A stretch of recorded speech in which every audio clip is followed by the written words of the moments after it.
Bismillahirrahmanirrahim. Assalamualaikum warahmatullahi wabarakatuh. Selamat pagi Bapak Ibu tim penilai sertifikasi dosen tahun 2026. Perkenalkan, nama saya Novita B. Mukdin, SPD MAP. Saya sebagai Ketua Program Studi Pemerintahan di Program Studi Pemerintahan Fakultas Hukum Pemerintahan dan Sosial di Universitas Nahdlatul Ulama Gorontalo. Rekaman video ini dibuat untuk melengkapi persyaratan dalam pengadaan sertifikasi dosen tahun 2026, yaitu pernyataan diri dosen dalam bentuk kerja, Tridharma Perguruan Tinggi, PDD, UKT, PT dalam bidang pengajaran. Dalam tugas akademik, saya mengampu ada beberapa mata kuliah, yaitu Administrasi Publik di semester 2, Manajemen Pelayanan Publik di semester 4, kemudian ada mata kuliah Kewirausahaan di semester 4. Pada kesempatan kali ini, saya akan mengajar mata kuliah Administrasi Publik dengan kode mata kuliah 20 PSP C08 dengan bobot 3 SKS. Sesuai dengan rencana pembelajaran semester RPS yang telah saya susun, mata kuliah Administrasi Publik ini mengkaji dan mempelajari tentang tata kelola pemerintahan, perumusan kebijakan, dan pelayanan masyarakat. Nah, mahasiswa bisa mendalami cara kerja birokrasi, manajemen organisasi publik, serta memecahkan masalah publik secara efektif. Di berbagai macam teori tersebut juga mahasiswa dapat mengelompokkan kedalaman paradigma atau pendekatan dalam administrasi publik. Oleh karena itu, di dalam pembahasan ini pula mahasiswa perlu ada pendekatannya dengan metode pembelajaran yang saya bawa, yaitu dengan pendekatan politik, pendekatan manajerial, dan pendekatan legal kaitannya dengan penyelenggaraan pemerintah dalam kebijakan publik tersebut. Di mata kuliah administrasi publik ini berfokus pada pengelolaan urusan dan kepentingan negara yang mencakup perumusan kebijakan publik, kemudian manajemen organisasi birokrasi, serta pelayanan administrasi publik tersebut di dalam lingkungan masyarakat. Fokus ini memastikan bahwa program pemerintahan berjalan efektif dan efisien, kemudian bisa berorientasi pada kesejahteraan masyarakat dalam menerapkannya pada praktek manajerial. Di dalam mata kuliah administrasi publik ini ada 16 kali pertemuan, terdiri dari 14 kali pertemuan pendalaman materi pokok seperti pengertian administrasi publik, ruang lingkup, dan prakteknya, kemudian ada teori-teori, paradigma, birokrasi, manajemen, pelayanan, dan kebijakan. Nah, dalam administrasi publik ini ada evaluasi dalam refleksi program, dan 2 kali pertemuan itu untuk pelaksanaan ujian tengah semester dan ujian akhir semester. Dalam pencapaian pembelajaran lulusan CPL ini, mahasiswa diharapkan dapat berkontribusi dalam peningkatan mutu berkehidupan bermasyarakat, berbangsa, bernegara, serta kemajuan peradaban berdasarkan Pancasila. Kemudian yang kedua, mahasiswa mampu menunjukkan kinerja mandiri, bermutu, dan terukur, mampu mengembangkan pengetahuan tentang administrasi, organisasi, dan manajemen publik. Kemudian yang ketiga, mahasiswa mampu memecahkan permasalahan organisasi publik melalui transformasi digital dan pendekatan inter dan multidisipliner. Kemudian yang keempat, mahasiswa mampu mengambil keputusan secara tepat dalam konteks penyelesaian masalah di bidang keahliannya. Kemudian yang kelima, mahasiswa mampu mengusulkan solusi kebijakan publik dan inovatif. Yang keenam, mahasiswa mampu berkomunikasi secara efektif dalam penyusunan dan penyampaian administrasi publik. Di dalam metode pembelajaran, saya menggunakan kombinasi ceramah, diskusi kelompok, dan kuis. Kemudian di media, saya menggunakan ada PPT, video, tatap muka, serta diskusi. Sistem penilaian yang ada di mata kuliah administrasi publik, komponen penilaian terdiri dari kepribadian dan partisipasi aktif ada 15%, tugas mandiri 20%, ujian tengah semester atau UTS 30%, dan ujian akhir semester atau UAS itu ada 35%. Di dalam mata kuliah administrasi publik, saya menggunakan referensi utama sebagai landasan akademik mata kuliah. Saya menggunakan ada beberapa referensi. Yang pertama, saya menggunakan referensi dari Drucker, yaitu Management Challenge for the Century. Kemudian saya menggunakan referensi dari Fredkinson, Administrasi Publik Negara Baru. Kemudian saya menggunakan dari Jensen, yaitu Electronic Government. Dan terakhir saya menggunakan dari J.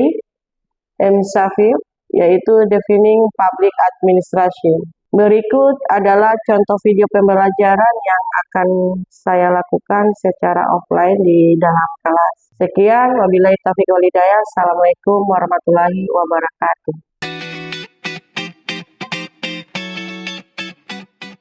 Assalamualaikum warahmatullahi wabarakatuh.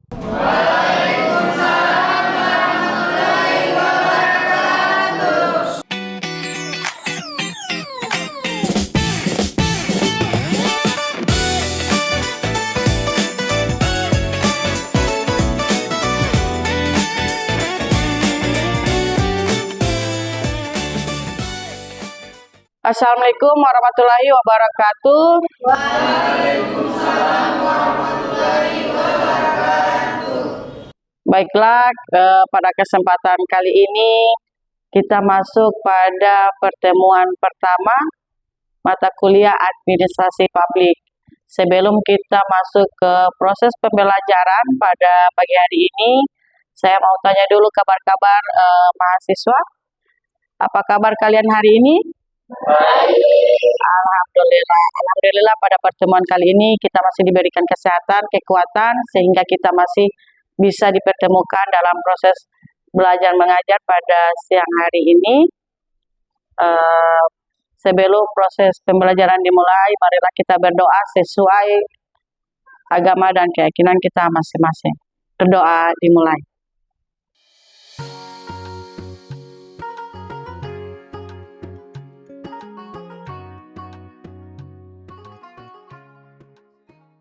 Berdoa selesai. Alhamdulillah. Oke, pada pertemuan kali ini sebelum pembelajaran dimulai, saya ambil absen dulu satu-satu ya. Nur Ain Hasan, Talib Muhibah, Fitri Jakaria, Agustian Piohu, Kartin Pantui, Rahmawati Jahala, Dalil Koyokat, Salsabila, Nadia, Kartin Pantui, Sista Olii. Pertemuan kita pada kali ini mengenai administrasi publik. Pengertian dari administrasi publik yaitu ilmu sosial yang mempelajari sistem pengelolaan negara, mencakup kebijakan, manajemen organisasi, dan pelayanan masyarakat. Nah, di bidang ini dia berfokus pada fungsi eksekutif, legislatif, dan yudikatif. Di antara tiga fungsi tersebut, untuk merumuskan dan melaksanakan nilai-nilai politik demi kesejahteraan umum. Nah, ini adalah pengertian dari administrasi publik itu sendiri. Selanjutnya kita membahas mengenai apa saja yang kita bahas di dalam administrasi. Ada pengertiannya, ada sifatnya, ada ruang lingkup, ada fungsi, tujuan, dan teorinya. Nah, di dalam administrasi publik, seperti saya jelaskan tadi bahwa ilmu sosial yang mengkaji sistem ketatanegaraan suatu negara dan segala sesuatu yang berhubungan dengan publik yang mencakup seperti tadi ada organisasi publik, ada kebijakan publik, ada manajemen publik, dan ada pelayanan publik. Kemudian ada yang bersifat mengenai administrasi publik bersifat melayani kepentingan umum. Apa saja itu yang ada di dalam kepentingan umum? Yang pertama adalah terikat pada hukum, yang kedua ada kebijakan negara, serta memiliki kewenangan memaksa. Berorientasi pada kepentingan publik, mengutamakan kesejahteraan dan pelayanan bagi seluruh masyarakat tanpa mencari keuntungan pribadi. Nah, di dalam hukum dan kebijakan, dia di setiap tindakan dan keputusan administrasi harus berlandaskan peraturan perundang-undangan yang sah, ya, dan memiliki kekuasaan dan kewenangan yang memaksa seperti mempunyai legitimasi untuk menegakkan aturan dan menjaga ketertiban umum dalam suatu wilayah. Hak prioritasnya, ia harus memiliki kedudukan utama dalam memimpin dan melayani kebutuhan masyarakat dibandingkan kepentingan kelompok. Kemudian ada yang bersifat politis. Yang bersifat politis di sini yang dimaksud adalah terlibat erat dalam perumusan serta pelaksanaan kewajiban pemerintah yang dibuat oleh lembaga eksekutif dan legislatif. Ada yang dimaksud dengan ruang lingkup administrasi publik. Ruang lingkup administrasi publik itu sendiri dia mencakup seluruh kegiatan lembaga pemerintah dalam mengelola urusan negara. Fokus utamanya itu apa? Kebijakan publik.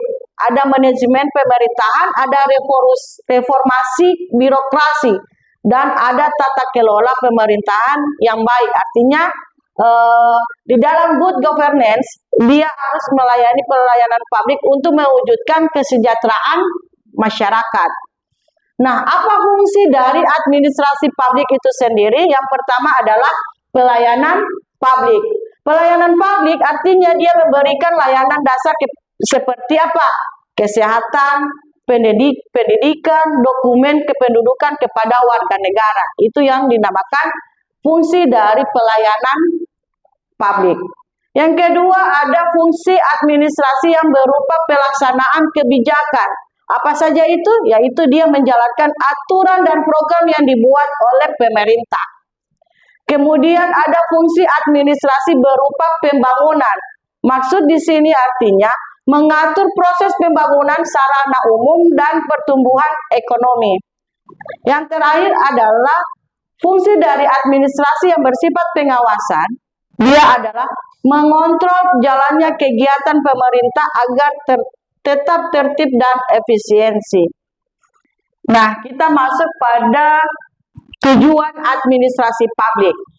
Tujuan administrasi publik di sini ada 3. Yang pertama mengenai kesejahteraan sosial. Yang kedua mengenai keamanan dan ketertiban. Yang ketiga mengenai pemerintahan yang bersih. Tujuan administrasi publik yang mengenai kesejahteraan sosial, dia adalah harus memastikan semua orang mendapatkan kehidupan yang layak dan adil. Jadi tidak ada pilih kasih antara orang kaya dan orang miskin. Namanya kesejahteraan sosial itu harus disamaratakan dalam pembagian kesejahteraan sosial.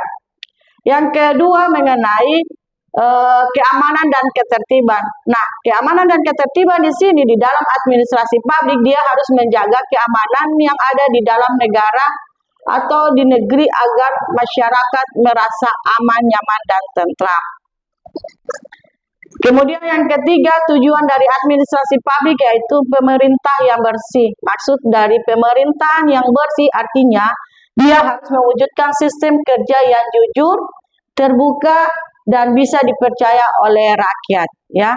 Jadi tidak ada yang namanya money politik. Selanjutnya contoh nyata di dalam administrasi publik di kehidupan sehari-hari kita. Ada yang bisa mencontohkan di sini seperti apa contoh nyata administrasi di kehidupan kita sehari-hari? Saya, Bu. Silakan Nur Ain.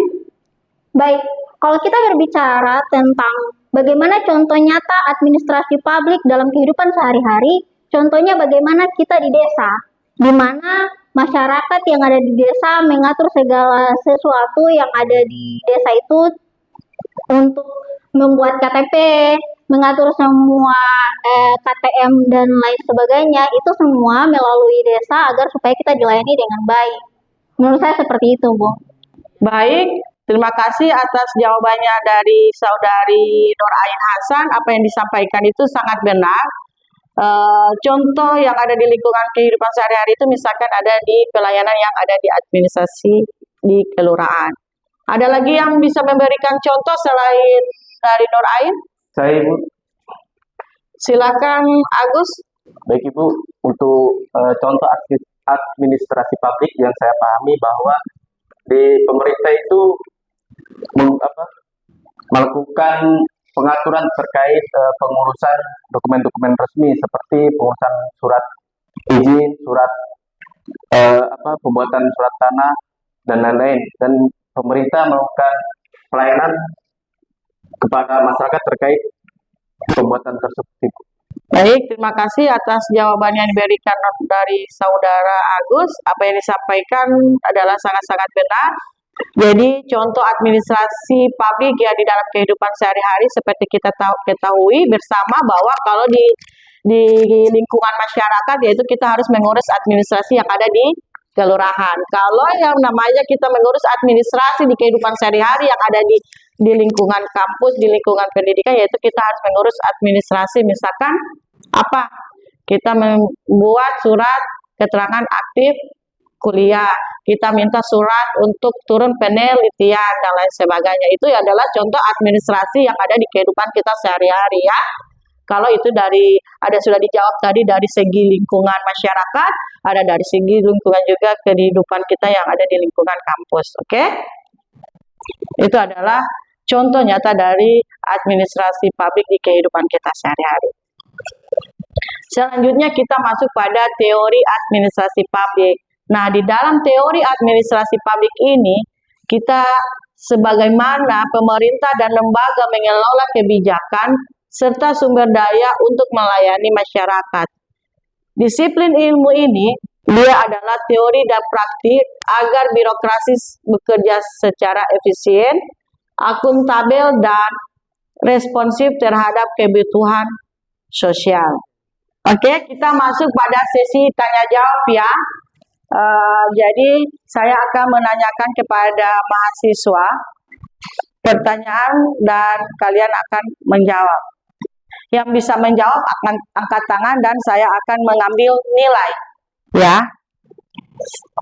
Yang pertama saya memberikan pertanyaan mengenai apa yang dimaksud dengan administrasi publik. Yang bisa angkat tangan. Saya Bu. Oke, silakan Agus Pio. Menurut saya administrasi publik adalah suatu fondasi utama dalam penyelenggaraan pemerintahan yang efektif. Oke, terima kasih Agus. Jawabannya sangat baik. Masih ada lagi yang akan memberikan jawaban? Saya, Bu. Silakan Rahma. Menurut saya, administrasi publik adalah kerjasama kelompok untuk mengurus urusan pemerintah, menjalankan kebijakan, dan melayani masyarakat. Terima kasih Saudari Ama. Apa yang disampaikan tadi sangat-sangat bagus, sangat baik. Ya, mengenai apa itu administrasi publik. Jadi kita ketahui bersama administrasi publik itu yaitu tentang melayani pelayanan administrasi yang misalkan yang ada di lingkungan kita sehari-hari seperti pengurusan yang ada di kantor desa maupun di kampus ya. Jadi itu namanya administrasi publik. Selanjutnya pertanyaan mengenai administrasi publik bersifat melayani itu seperti apa? Ada yang bisa menjawab tidak? Saya Ibu. Ya, silakan Agus. Baik Ibu, yang saya tangkap dari penjelasan Ibu, saya menangkap bahwa administrasi publik itu bersifat melayani kepentingan umum, terikat pada hukum dan kebijakan negara serta memiliki sifat yang memiliki kewenangan yang memaksa. Ya, terima kasih Saudara Agus apa yang disampaikan tadi tentang administrasi yang bersifat melayani. Selanjutnya masuk pada sesi pertanyaan yang terakhir. Ada tidak yang bisa menyimpulkan mengapa pelayanan publik itu sering dinilai terlambat? Ada bisa menjawab? Ain. Saya, Bu. Silakan Nur Ain. Iya. Terima kasih, Bu. Kalau kita berbicara kenapa pelayanan administrasi publik sering terkesan lambat di masyarakat, itu menurut saya yang pertama dari segi birokrasinya. Birokrasinya yang terlihat sangat terbelit-belit. Dari pimpinan satu menuju ke pimpinan satu, dari meja satu menuju ke meja satu.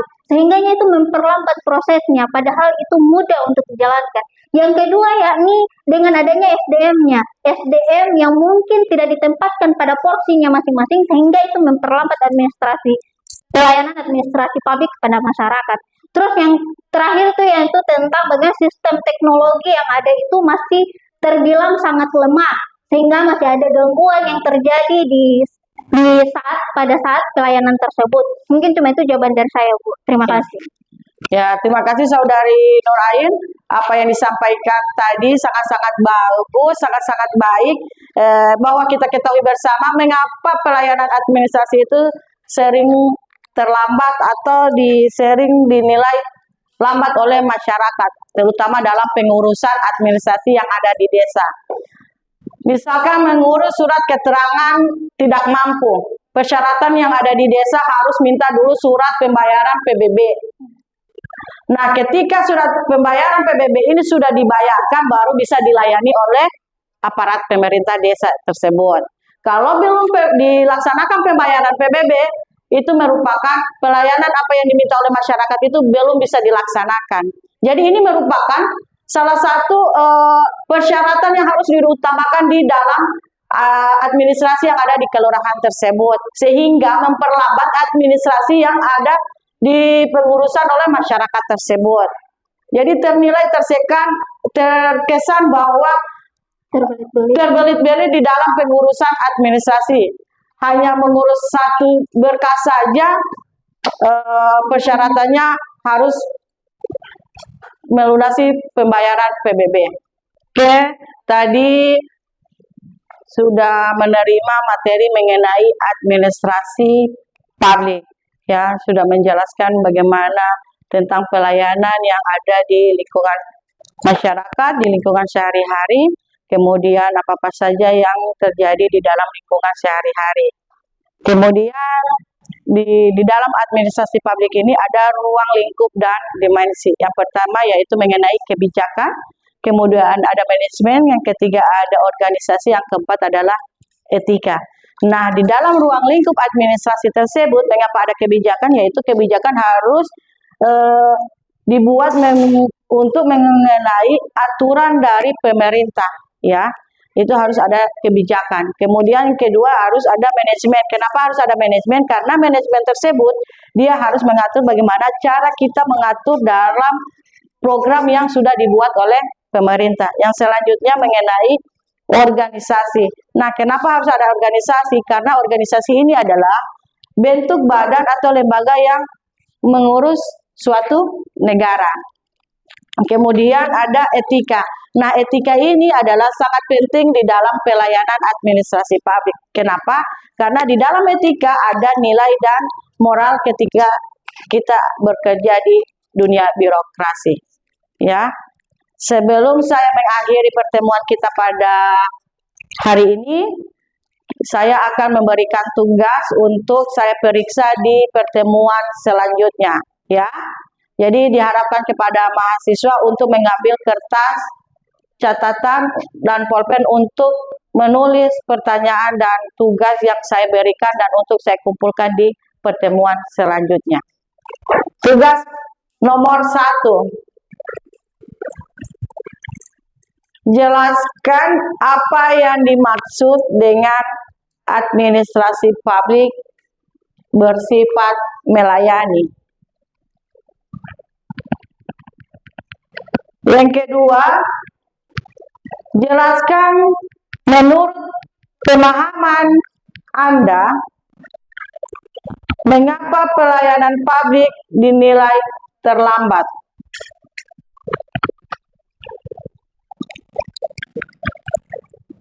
Nomor 3, berikan contoh kebijakan yang ada di dalam administrasi publik.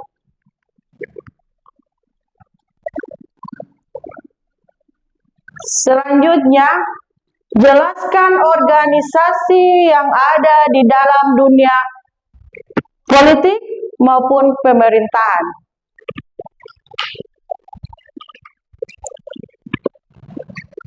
Dan terakhir, jelaskan menurut pemahaman saudara apa yang dimaksud dengan kebijakan publik dan konsep administrasi publik.